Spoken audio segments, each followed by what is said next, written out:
la beauté du Japon change de saison en saison.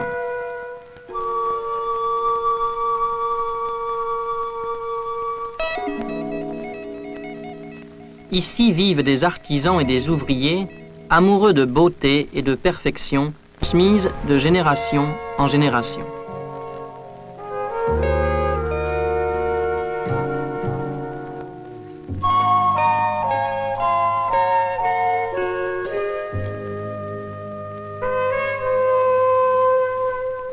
Des hommes soucieux de faire passer les traditions séculaires du Japon dans la technologie industrielle moderne.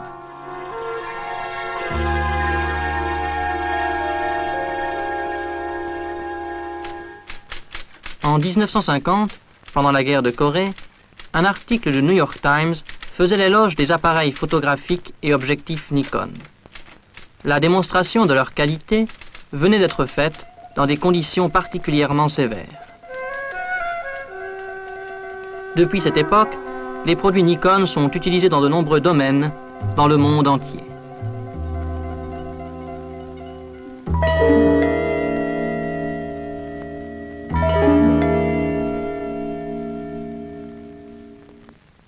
Ces coffres-forts recèlent les secrets de la réputation mondiale de Nikon. Voici par exemple les matrices utilisées pour les surfaces sphériques des objectifs Nikkor. La première matrice date de 1917, l'année de la fondation de Nikon. Les matrices, ce sont en quelque sorte des étalons qui servent à la mise au point des surfaces de toutes les lentilles Nikon.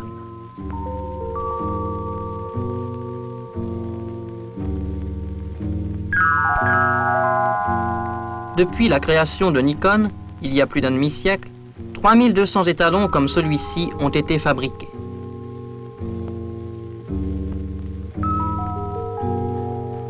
Chacun élaboré avec le plus grand soin pour obtenir cette précision dont Nikon est devenu synonyme.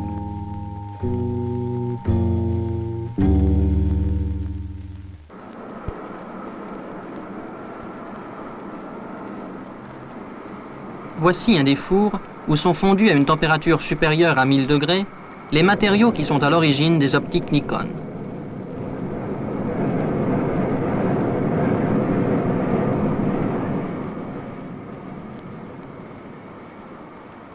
Pour fabriquer un verre optique, qui est l'indice de réfraction et le pouvoir de dispersion déterminé par le bureau d'études de Nikon, on mélange des matériaux suivant des formules en constant progrès.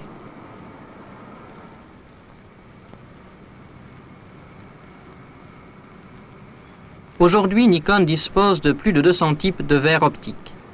Nikon a en effet décidé de produire son verre optique lui-même. N'est-ce pas là le meilleur garant de la qualité ?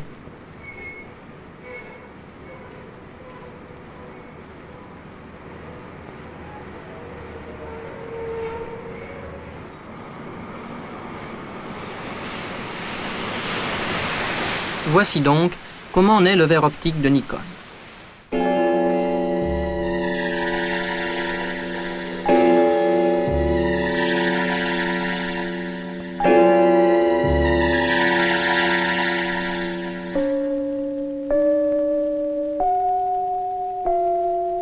Outre la traditionnelle méthode des fours, Nikon a aussi recours au procédé dit de la fonte continue du verre.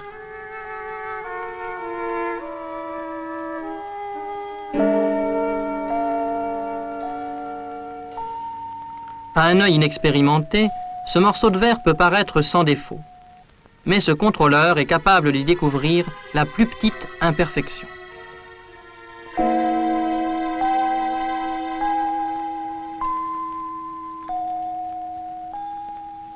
Il lui a fallu plus d'1 an pour acquérir cette compétence.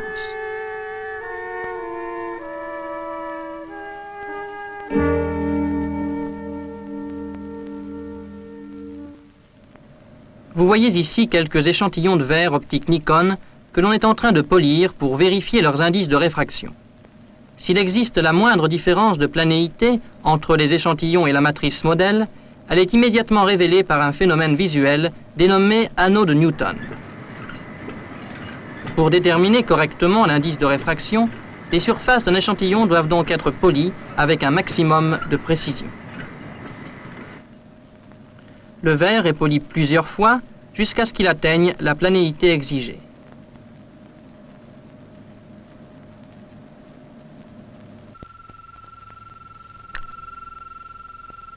L'indice de réfraction est défini jusqu'à la 5e décimale.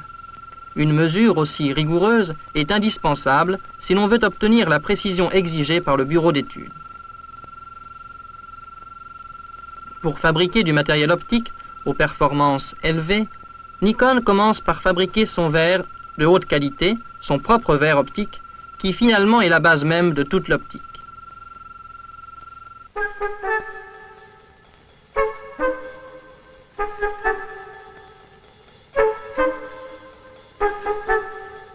Lorsque la matrice est parfaite, commence la fabrication des lentilles en grande série dans les ateliers Nikon.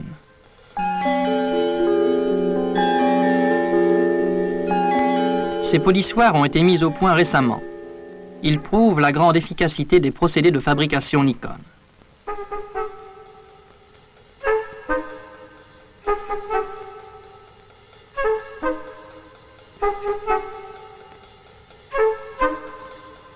Le travail n'est pas encore terminé pour autant. Le traitement des lentilles reste une étape primordiale de la fabrication.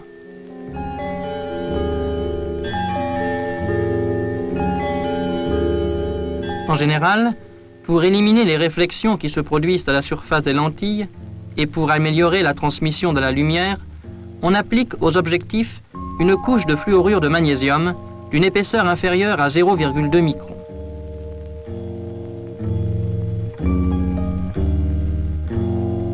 Mais Nikon a mis au point sa propre technique de revêtement, parfaitement adaptée aux lentilles Nikkor. Il s'agit d'un traitement à couches multiples, connu sous le nom NIC.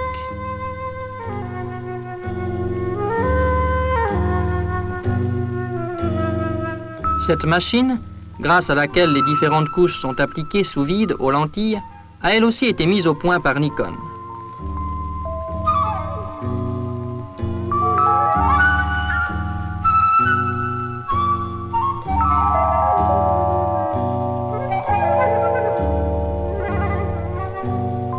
Nikon a de la même façon créé un procédé spécial pour colorer les verres de lunettes.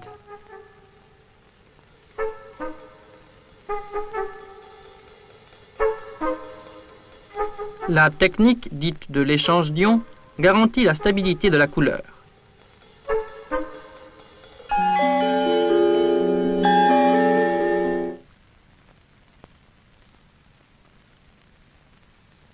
Toutefois, derrière toutes ces techniques modernes, se retrouve toujours cette particularité propre à Nikon, la longue tradition artisanale.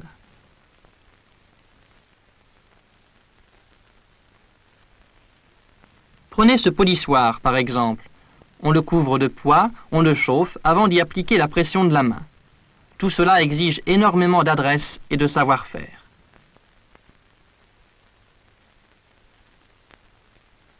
Vous voyez, dans l'art complexe qu'est la fabrication de matériel optique, les machines ne suffisent pas. L'habileté des mains est indispensable, c'est là encore un aspect important des fabrications Nikon.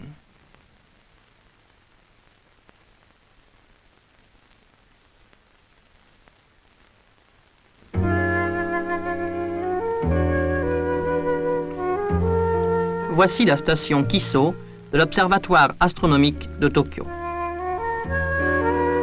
Cette station est équipée d'un télescope astronomique Schmidt de 105 cm. Une réussite parmi les plus importantes dans l'histoire de la technologie de Nikon. Ce télescope joue un rôle primordial dans les programmes d'observation spatiale du Japon. L'énorme lentille frontale a été polie jusqu'à ce qu'elle reçoive finalement une surface asphérique. Elle pourra ainsi capter une lumière, si faible soit-elle, en provenance de l'espace. Voici un objectif ultra-micro Nikkor, utilisé dans la fabrication de circuits intégrés et de circuits LSI, indispensables à l'industrie électronique. Cet objectif peut capter plusieurs centaines d'images différentes sur un seul millimètre carré. La droite la plus fine, que vous voyez ici, n'a guère plus d'1 micron de large.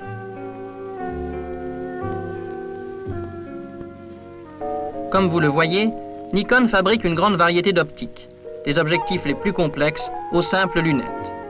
Pour Nikon, la conception et la mise au point de lentilles sont capitales à cause de leur incidence sur la qualité de n'importe quel équipement optique.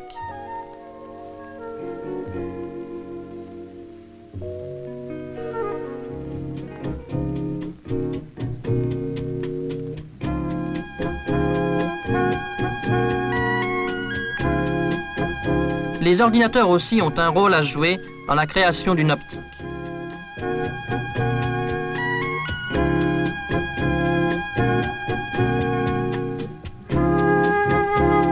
Ces personnes sont des chercheurs chez Nikon. Leur occupation présente a pour but de mettre au point une méthode entièrement nouvelle pour concevoir les objectifs.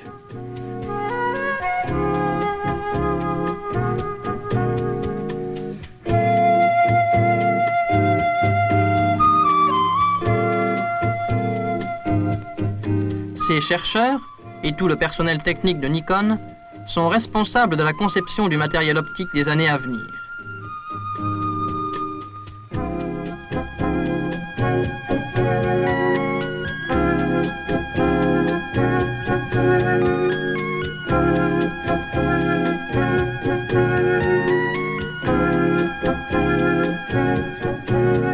Ils ont déjà mis au point une nouvelle méthode de contrôle des lentilles asphériques par ordinateur.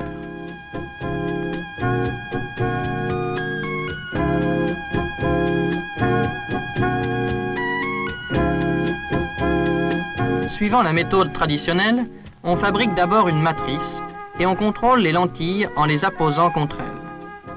Mais il est pratiquement impossible de recourir à cette méthode pour des lentilles asphériques aux formes complexes. Ainsi est née l'idée d'utiliser un hologramme au lieu d'une matrice.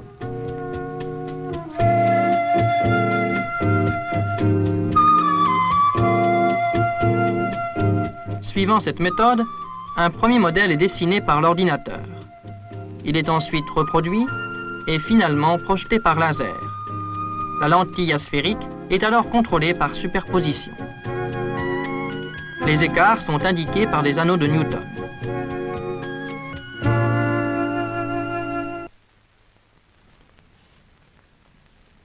Dans ce sous-sol complètement isolé de l'extérieur, la température est contrôlée au centième de degré près. L'humidité est maintenue à un degré constant.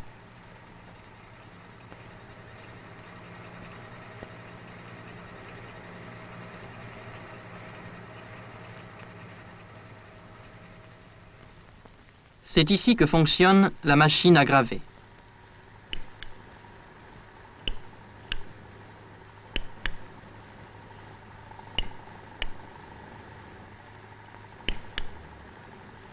La lame de diamant de cet instrument taille ici 2000 lignes sur une largeur d'1 millimètre seulement. Phénomène étonnant dans un espace qui n'atteint pas le centième de micron.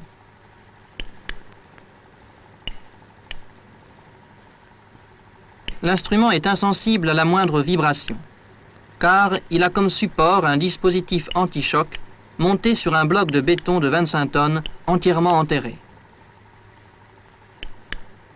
Il a fallu longtemps pour installer ici cette machine de haute précision.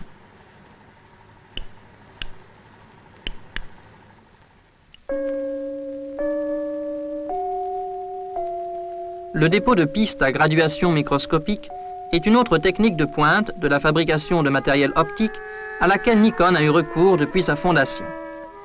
Les dessins microscopiques faits les uns après les autres sont très importants pour la qualité du matériel optique et indispensables à tous les instruments de mesure et de contrôle.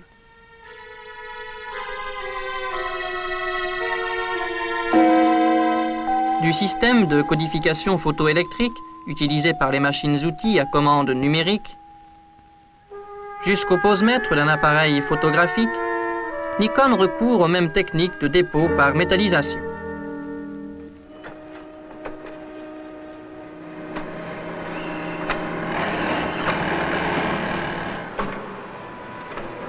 Dans le développement de sa technologie de base, Nikon a toujours voulu tendre vers une précision proche de la perfection. Ce but, on le retrouve tout au long de la fabrication de n'importe quel produit Nikon.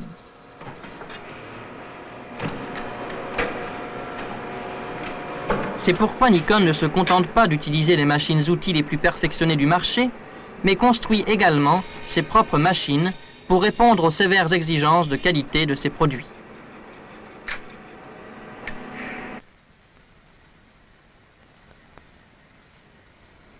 Ce souci de la précision apparaît de façon bien évidente dans les calibres de cet instrument de mesure ultra précis utilisé dans la fabrication des circuits intégrés.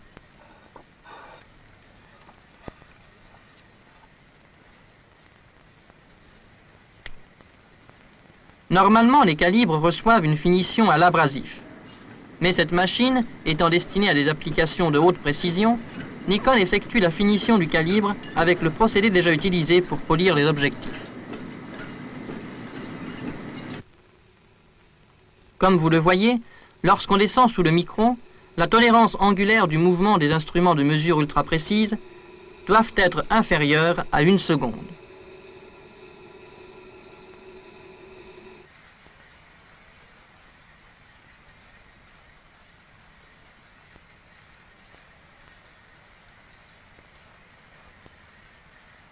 Regardez, cette surface métallique polie est un vrai miroir. Il a fallu 20 heures pour atteindre ce résultat.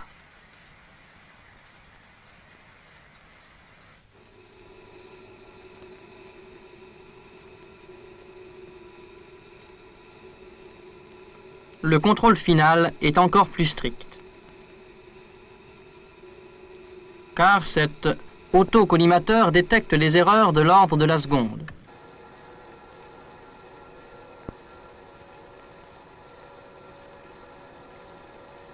Pour vous donner une idée de ce que cela signifie, une tolérance angulaire d'1 seconde est tellement faible qu'elle ne suffirait pas à vous faire manquer une cible de 50 cm de diamètre à une distance de 100 km.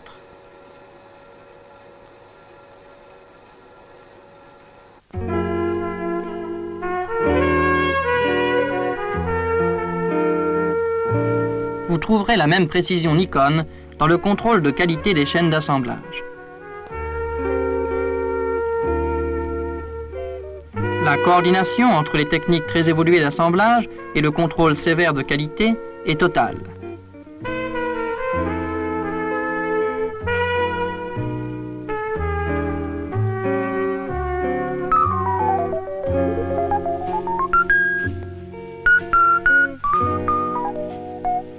Chez Nikon, les chaînes de montage ne servent pas uniquement à accélérer le travail. Elles contribuent également à coordonner les actions d'assemblage et de contrôle de qualité.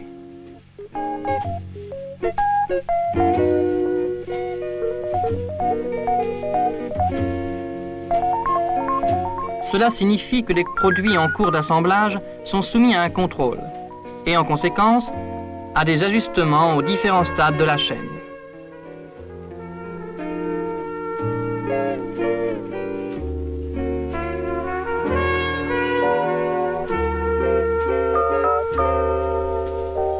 Les contrôles sont très précis.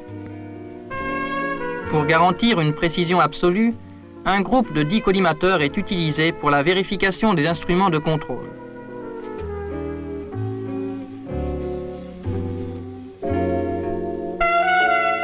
Vous voyez ici des collimateurs doubles destinés au contrôle des zooms pour caméra Super 8.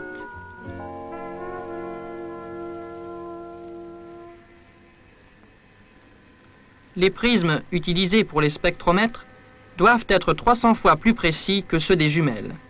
Ces prismes sont vérifiés à l'aide d'un interféromètre ultrasensible à faisceaux multiples. Voici un de ces instruments.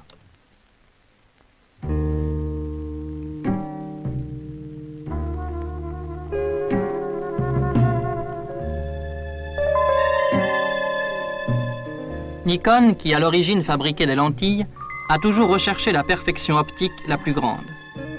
Nikon explore également maintenant le domaine de l'électronique, ce qui suppose des recherches sur les techniques photoélectriques. Quelle est la relation entre ces deux technologies en apparence tellement différentes? L'observatoire de Corona fournit une réponse à cette question. Ici, la technologie photoélectrique est inséparable de celle de l'optique. Toutes deux ont un rôle irréplaçable dans l'observation de l'espace. Pour suivre avec précision le mouvement du Soleil, à l'aide d'un télescope astronomique, il faut d'abord capter ce mouvement par des moyens optiques, pour ensuite l'amplifier et le transmettre par des moyens électroniques. Bref, une technique optique très avancée finit toujours par avoir besoin de l'électronique.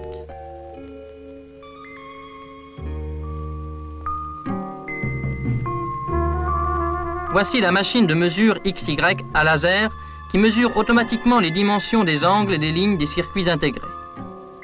Et voici l'interféromètre à laser, le microscope photoélectrique et le microphotomètre. Tous ces instruments permettent à Nikon d'atteindre une précision de l'ordre du 10 millième de millimètre.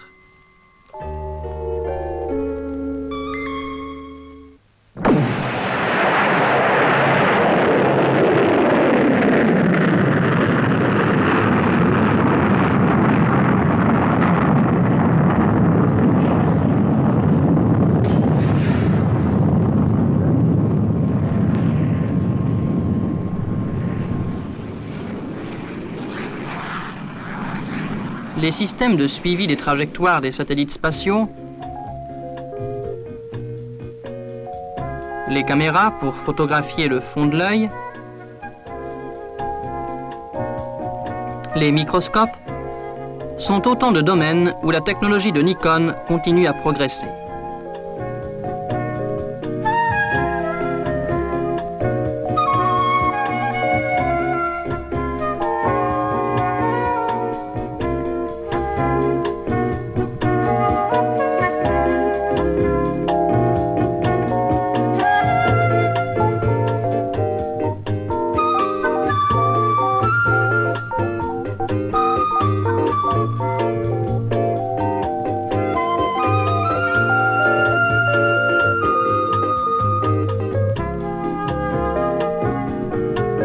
Les appareils photographiques Nikon ont conquis leur réputation mondiale grâce à une technologie très avancée dans tous ces domaines complexes.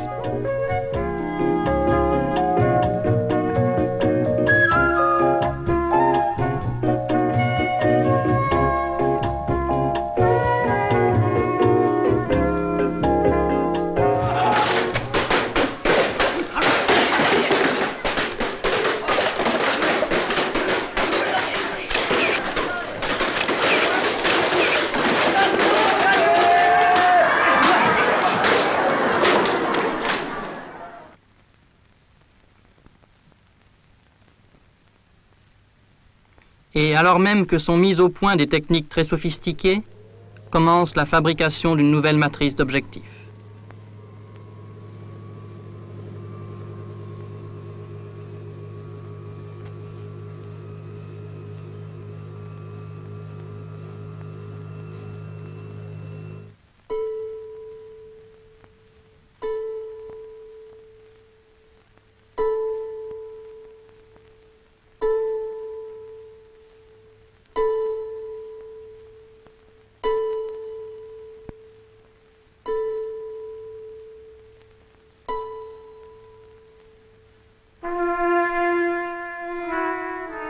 Et la main de l'homme continue à contribuer à cette recherche de perfection absolue qui reste le but de Nikon.